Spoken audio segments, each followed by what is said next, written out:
The valence shell of an atom represents a band of energy levels, and the valence electrons are confined to that band.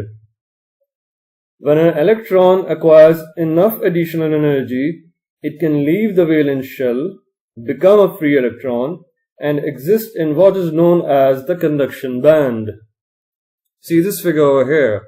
The difference in energy between the valence band and the conduction band is called an energy gap or band gap. This is the amount of energy that a valence electron must have in order to jump from the valence band to the conduction band.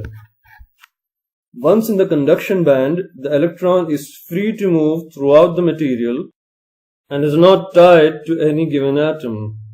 Given a voltage difference, the free electrons will all flow in one direction and current will be produced. The energy gap is the place where electrons cannot exist. They have to make a jump to go from valence to conduction band.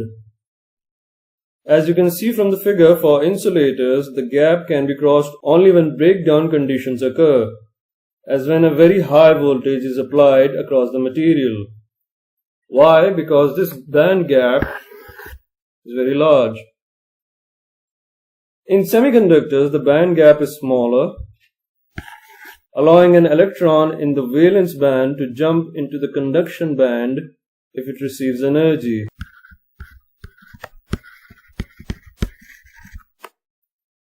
The band gap depends on the semiconductor material. In conductors, the conduction band and valence band overlap. So basically there is no band gap. This means that electrons in the valence band move freely into the conduction band. So there are always electrons available as free electrons. Do you see the significance of this? The band gap allows us to control the flow of electrons. In an insulator, the energy required is too high, but in semiconductors, this isn't the case. For conductors, the control simply does not exist.